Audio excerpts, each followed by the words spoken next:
ರಾಜ್ಯದ ಬಹುತೇಕ ಜಿಲ್ಲೆಗಳಲ್ಲಿ ಈಗಾಗಲೇ ವರುಣನ ಆರ್ಭಟ ಹೆಚ್ಚಾಗಿದ್ದು ಮುಂದಿನ ದಿನಗಳಲ್ಲಿ ರಾಜ್ಯದಲ್ಲಿ ಮುಂಗಾರು ಇರುವ ಹಿನ್ನೆಲೆ ಡೆಂಗ್ಯೂ ಜ್ವರ ಹೆಚ್ಚಾಗುವ ಸಾಧ್ಯತೆ ಇರೋದ್ರಿಂದ ಡೆಂಗ್ಯೂ ಜ್ವರ ನಿಯಂತ್ರಣಕ್ಕೆ ರಾಷ್ಟ್ರೀಯ ಆರೋಗ್ಯ ಅಭಿಯಾನ ನಿರ್ದೇಶಕರ ಜೊತೆ ಆರೋಗ್ಯ ಇಲಾಖೆ ಸಭೆ ನಡೆಸಿದೆ.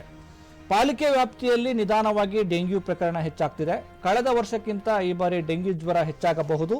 ಆದ್ದರಿಂದ ಅಧಿಕಾರಿಗಳಿಗೆ ಮುಂಜಾಗ್ರತಾ ಕ್ರಮ ವಹಿಸಲು ಪಾಲಿಕೆ ಸೂಚಿಸಿದೆ.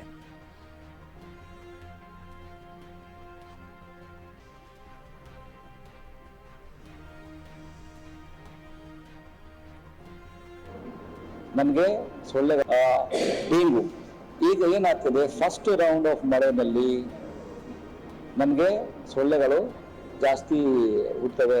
ಅದನ್ನು ಒಂದ್ಸಲ ಸಿಸ್ಟಮ್ ಸೆಟ್ ಆದರೆ ಮಳೆಯಿಂದ ಅದು ಲಾರ್ವಾಗಿರುವ ಇಲ್ಲ ಅದು ಸ್ವಲ್ಪ ಹರಿದು ಹೋಗ್ಬಿಡುತ್ತೆ. ಹೀಗಾಗಿ ಏನಾಗ್ತದೆ, ಫಸ್ಟ್ ರೌಂಡ್ ಆಫ್ ಮಳೆಯಲ್ಲಿ ನೀರು ಪೂರ್ಣವಾಗಿ ಬರುವುದಿಲ್ಲ, ಶವರ್ಸ್ನಲ್ಲಿ ಕೂಡ ಸ್ಥಿರತೆ ಇರಲ್ಲ. ಸೆಕೆಂಡ್ ಆಗಿ ಎಲ್ಲಿ ನಿಂತು ಬೀಳುತ್ತೆ, ಅಲ್ಲಿ ಲಾರ್ವಾಗಳು ಜಾಸ್ತಿ ಆಗಲಿಕ್ಕೆ ಕಡಿಮೆ ಇರುತ್ತದೆ. ಹೀಗಾಗಿ ಸೊಳ್ಳೆಗಳ ಪ್ರಮಾಣ ಜಾಸ್ತಿ ಆಗಿದೆ. ಡೆಂಗು ಅದರಿಂದ ಉಂಟಾಗಂತ ಒಂದು ವಿಚಾರ ಇರುವುದರಿಂದ ಸ್ವಲ್ಪ ಮಟ್ಟಕ್ಕೆ ಅದನ್ನು ಹೆಚ್ಚಳ ಆಗ್ತದೆ. ಆದರೂ ಕೂಡ 2 ವರ್ಷಕ್ಕೆ ಒಂದ್ಸಲ ಇದನ್ನು ಜಾಸ್ತಿ ಆಗ್ತದೆ. ಸೊ ಈ ವರ್ಷ ಅಷ್ಟೊಂದು ಜಾಸ್ತಿ ಆಗ್ಲಿಕ್ಕಿಲ್ಲ ಅಂತ ನಾವು ಭಾವಿಸುತ್ತೇವೆ. ಯಾಕಂದ್ರೆ ಲಾಸ್ಟ್ ಇಯರ್ ನಮ್ಮ ಕಡೆಗೆ ಆ ಪೀಕ್ ಆಗಿ ಹೋಗಿದೆ.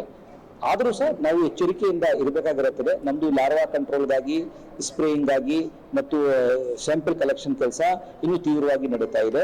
ಆ ಥರ ಏನು ತೊಂದರೆ ಇಲ್ಲ. ಹಿಂದೆ ಎಷ್ಟು ಮಾಡ್ತಾ ಇದ್ದೀವಿ ಇದಕ್ಕೊಂದು ಜಾಸ್ತಿನೂ ಮಾಡ್ತಾ ಇದ್ದೇವೆ. ಸೊ ದಯವಿಟ್ಟು ಅದಕ್ಕೆ ತಾವು ಜಾಸ್ತಿ ಗಾಬರಿ ಪಡಲಿಕ್ಕೆ ಶಕ್ತಿ ಇಲ್ಲ. ವಿಶ್ವ ಬ್ಯಾಂಕಿನ ಸಾಲ ಈಗ ತಗೊಂಡಿದ್ದು ನಿರ್ವಹಣೆ ಎಷ್ಟಾಯ್ತು ಅದರದ್ದು ಏನಾದರೂ ಸಿಗಲಿಲ್ಲ. ಈ ಹಿಂದೆ ತಗೊಂಡಿದ್ದೀವಿ. ಈ ಹಿಂದೆ ವರ್ಲ್ಡ್ ಬ್ಯಾಂಕಿಂದ ಯಾವಾಗ ತಗೊಂಡಿದ್ದು ಅಂದರೆ ಗೊತ್ತಿಲ್ಲ ನಮಗೆ. JNM ಇಂದ ಆಗಿತ್ತು.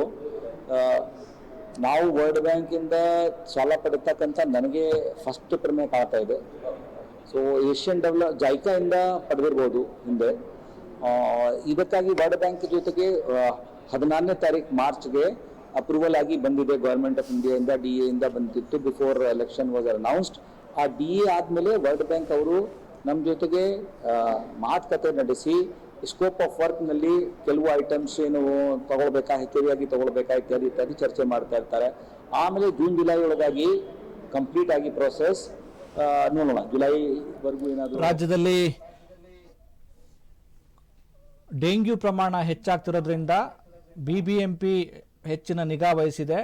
ಜೊತೆಗೆ ಮುಂಜಾಗ್ರತಾ ಕ್ರಮವಾಗಿ ಎಲ್ಲ ಆರೋಗ್ಯ ಇಲಾಖೆಗಳಿಗೆ ಸೂಚನೆ ಕೊಟ್ಟಿದೆ. ಈ ಕುರಿತು ಹೆಚ್ಚಿನ ಮಾಹಿತಿಗೆ ದೂರವಾಣಿ ಸಂಪರ್ಕದ ಮೂಲಕ ವಿವೇಕ್ ನಮಗೆ ವಿನೋದ್ ಹೆಚ್ಚಿನ ಮಾಹಿತಿಯನ್ನು ಕೊಡ್ತಾರೆ. ವಿನೋದ್, ಈಗ ಅದರಲ್ಲೂ ಬೆಂಗಳೂರಲ್ಲಂತೂ ಈ ಏನು ಡೆಂಗ್ಯೂ ಪ್ರಕರಣ ಹೆಚ್ಚಾಗ್ತಾ ಇದೆ, ಅದು ಒಂದು ರೀತಿ ಮಾರಣಾಂತಿಕವಾದಂತಹ ಒಂದು ಏನು ಕಾಯಿಲೆ. ಇದು ಏನು ನಿರ್ಲಕ್ಷ್ಯ ವಹಿಸಿದ್ರೆ ಜೀವಕ್ಕೆ ಅಪಾಯ. ಈಗ ಏನು BBMP ಇರ್ಬೋದು ಮತ್ತೆ ರಾಜ್ಯ ಸರ್ಕಾರ ಆರೋಗ್ಯ ಇಲಾಖೆ ಇರ್ಬೋದು, ಯಾವೆಲ್ಲ ಏನು ತಡೆಗಟ್ಟುವ ನೆಲೆಯಲ್ಲಿ ಏನು ಕ್ರಮ ತೆಗೆದುಕೊಂಡಿದೆ, ಏನಿದೆ ಅಪ್ಡೇಟ್ಸ್? ಮಳೆ ಹೆಚ್ಚಾಗಿರೋ ಕಾರಣದಿಂದ ಒಂದು ಮಳೆ ನೀರು ನಿಂತುಕೊಂಡು ಡೆಂಗ್ಯೂ ಪ್ರಕರಣಗಳು ಏರಿಕೆ ಆಗ್ತದೆ. ಕಳೆದ ವರ್ಷ ಇದೇ ಸಮಯಕ್ಕೆ ಹೋಲಿಸಲಾಗಿದೆ. ಕಳೆದ ವರ್ಷ ಏನು 1725 ಕೇಸ್ಗಳಿತ್ತು ಇದೇ ಸಮಯದಲ್ಲಿ. ಅದೇ ಈ ವರ್ಷ 2877 ಕೇಸ್ಗಳಾಗಿದ್ದಾವೆ ಅಂತ ಹೇಳಿದ್ರೆ ಇಲ್ಲಿ ಅಂದ್ರೆ ಎಷ್ಟಕ್ಕೆ ನಾವು ಗಮನಿಸೋದಾದ್ರೆ ಅಂದ್ರೆ ಈ ವರ್ಷ ಒಂದು 30% ಒಂದು ಡೆಂಗ್ಯೂ ಪ್ರಕರಣಗಳು ಹೆಚ್ಚಿಗೆ ಆಗಿದೆ ಅಂತ ಹೇಳಿ ಈಗಾಗಲೇ ಈ ಬಗ್ಗೆ ಒಂದು ರಾಜ್ಯ ಆರೋಗ್ಯ ಇಲಾಖೆ ಸಹ ಒಂದು BBMP ಅಧಿಕಾರಿಗಳಿಗಾಗ್ಲಿ, ಎಲ್ಲ ಜಿಲ್ಲೆ DHOಗಳಿಗಾಗಲಿ ಮತ್ತೆ ರಾಷ್ಟ್ರೀಯ ಹೆಲ್ತ್ ಡೈರೆಕ್ಟರ್ಗಳಿಗೆ ಎಲ್ರಿಗೂ ಒಂದು ಸಭೆಯನ್ನು ಆ ಸಭೆಯಲ್ಲಿ ಯಾವ ರೀತಿ ಕ್ರಮ ಕೈಗೊಳ್ಳಬೇಕು ಮತ್ತೆ ಮುಂಜಾಗ್ರತಾ ಕ್ರಮ ನಾವು ಯಾವ ತರ ವಹಿಸಬೇಕು. ಮತ್ತೆ ಹಳ್ಳಿಗಳಿಗೆ ಅದರಲ್ಲೂ ಹಳ್ಳಿಗಳಲ್ಲಿ ಈಗ ಮಳೆಗಾಲ ಆಗಿರೋದ್ರಿಂದ ಅಲ್ಲಲ್ಲಿ ನೀರು ನಿಂತ್ಕೊಳ್ಳುತ್ತೆ. ಸೊ ಹೀಗಾಗಿ ಜನರಿಗೆ ಯಾವ ತರ ಅರಿವು ಮೂಡಿಸಬೇಕು ಮತ್ತೆ ಡೆಂಗ್ಯೂ ನಿಯಂತ್ರಣ ಮಾಡಕ್ಕೆ ಇದರ ದಿಟ್ಟ ಕ್ರಮ ಕೈಗೊಳ್ಳಬೇಕು. ಮತ್ತೆ ಇದರಲ್ಲಿ ಆಶಾ ಕಾರ್ಯಕರ್ತರ ಪಾತ್ರ ಯಾವ ರೀತಿ ಇರಬೇಕು, ಮತ್ತೆ ಅಂದ್ರೆ ಪೋಷಕರ ಪಾತ್ರ ಯಾವ ರೀತಿ ಇರಬೇಕು, ಮನೆಯ ಮಾಲೀಕರ ಪಾತ್ರ ಯಾವ ತರ ಇರಬೇಕು ಅನ್ನೋದ್ರ ಬಗ್ಗೆ ಇವೆಲ್ಲದ್ರ ಬಗ್ಗೆ ಯಾವುದೇ ಒಂದು ಆರೋಗ್ಯ ಇಲಾಖೆ ಒಂದು ಸಭೆ ಮಾಡಿ ಎಲ್ಲಾ DHOಗಳಿಗಾಗಿದೆ ಮತ್ತೆ CHOಗಳಿಗೆ ಎಲ್ರಿಗೂ ಒಂದು ಡೈರೆಕ್ಷನ್ ನೀಡಲಾಗಿದೆ. ಸೊ ಹೀಗಾಗಿ ಮುಂದಿನ ದಿನದಲ್ಲಿ ಈ ಒಂದು ಡೆಂಗ್ಯೂ ಪ್ರಕರಣಗಳು ಹೆಚ್ಚಿಗೆ ಆಗುವ ಸಾಧ್ಯತೆ ಇದೆ ಅಂತ ಸಹ ಒಂದು ಈ ಸಭೆಯಲ್ಲಿ ಒಂದು ಪ್ರಸ್ತಾಪ ಆಗಿದೆ ಈ ವಿಚಾರ ಬಗ್ಗೆ. ಅದು ಈ ತರ ಪ್ರಕರಣಗಳು ಹೆಚ್ಚಾದ್ರೆ ನಾವು ಏನು ಕ್ರಮ ಕೈಗೊಳ್ಳಬೇಕು ಮತ್ತೆ ಯಾವ ತರ ನಿಭಾಯಿಸಬೇಕು ರಾಜ್ಯ ಸರ್ಕಾರ ಅನ್ನೋದ್ರ ಬಗ್ಗೆ ಒಂದು ಈ ಸಭೆಯಲ್ಲಿ ಪ್ರಸ್ತಾಪ ಆಗಿರುತ್ತಾರಲ್ಲ. ಮುಂದಿನ ದಿನಗಳಲ್ಲಿ ಇದೊಂದು ಎಷ್ಟೇ ಡೆಂಗು ಪ್ರಕರಣ ಅದರ ನಿಯಂತ್ರಣ ಮಾಡ್ತೀವಿ ಅನ್ನೋ ಕಾರಣಕ್ಕೆ ಒಂದು ಆರೋಗ್ಯ ಇಲಾಖೆ ಒಂದು ಕೊಟ್ಟಿದ್ರು. ಅಂದ್ರೆ ಇನ್ನೊಂದ್ ಕಡೆ ಬಿಜೆಪಿ ವ್ಯಾಪ್ತಿಯಲ್ಲಿ ಸಹ ಒಂದು ಹೆಚ್ಚಿಗೆ ಪ್ರಕರಣಗಳು ಆಗ್ತಿದೆ. ಯಾಕಂದ್ರೆ ಬಿಜೆಪಿ ವ್ಯಾಪ್ತಿಯಲ್ಲಿ ಡೆಂಗು ಪ್ರಕರಣಗಳು ಹೆಚ್ಚಾಗ್ತಿರೋದು ಇದೇ ಮೊದಲ ಬಾರಿ ಅಲ್ಲ. ಅಲ್ಲಿ ಒಂದು ಧನ್ಯವಾದ ನಿಮ್ಮೆಲ್ಲ ಮಾಹಿತಿಗೆ.